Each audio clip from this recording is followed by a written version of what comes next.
share my journey. Hello friends, જય Swaminarayan. આરાધ્યાનો Born 5th August 2015માં ઉનામાં થયો હતો.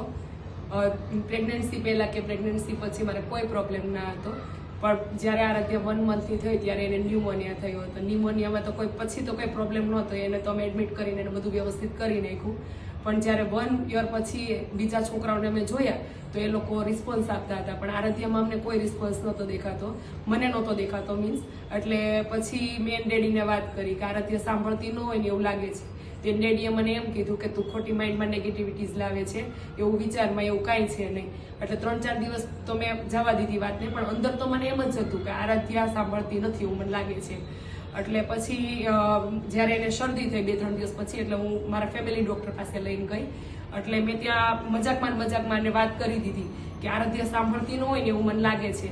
એટલે પછી એ ડૉક્ટર મને એમ કીધું કે હું ઇયરનો સ્પેશિયાલિસ્ટ નથી, તમે એવા ડૉક્ટરને હું સજેસ્ટ કરું છું તમે એની પાસે જાઓ. એટલે પછી હું એક ઇયરના સ્પેશિયાલિસ્ટ એને જે સજેસ્ટ કર્યું ને એની પાસે ગઈ. એટલે અમે બંને જ હતા, એને ડેડી નહોતા ત્યારે, એને ખબર નહોતી. એટલે અમે બંને ગયા. પછી એણે અમને એવી વાત કરી કે તમે આ રિપોર્ટ કરાવી નાખો. એટલે ત્યારે મને થોડો ડાઉટ તો ગયો કે કંઈક સિરિયસ છે, પણ એટલું બધું સિરિયસ છે એ મને નહોતી ખબર.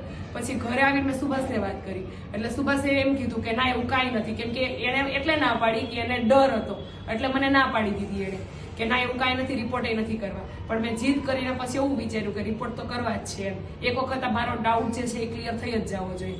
એટલે પછી હું સુભાષને લઈને બીજા દિવસે રિપોર્ટ માટે ગયા. પણ રિપોર્ટ કરવામાં અમને ઘણો પ્રોબ્લેમ થયો, કેમ કે એમાં એવું હતું કે આવા બચ્ચાઓને જે રિપોર્ટ કરાવવાના હોય એને સુવડાવીને રિપોર્ટ કરવાનો હોય, પણ એ બેન સુતા જ નહીં. પછી ડૉક્ટર બીજા દિવસે અમે ઘણી કોશિશ કરી, ડૉક્ટરે ઘણી કોશિશ કરી, પણ ના થયું.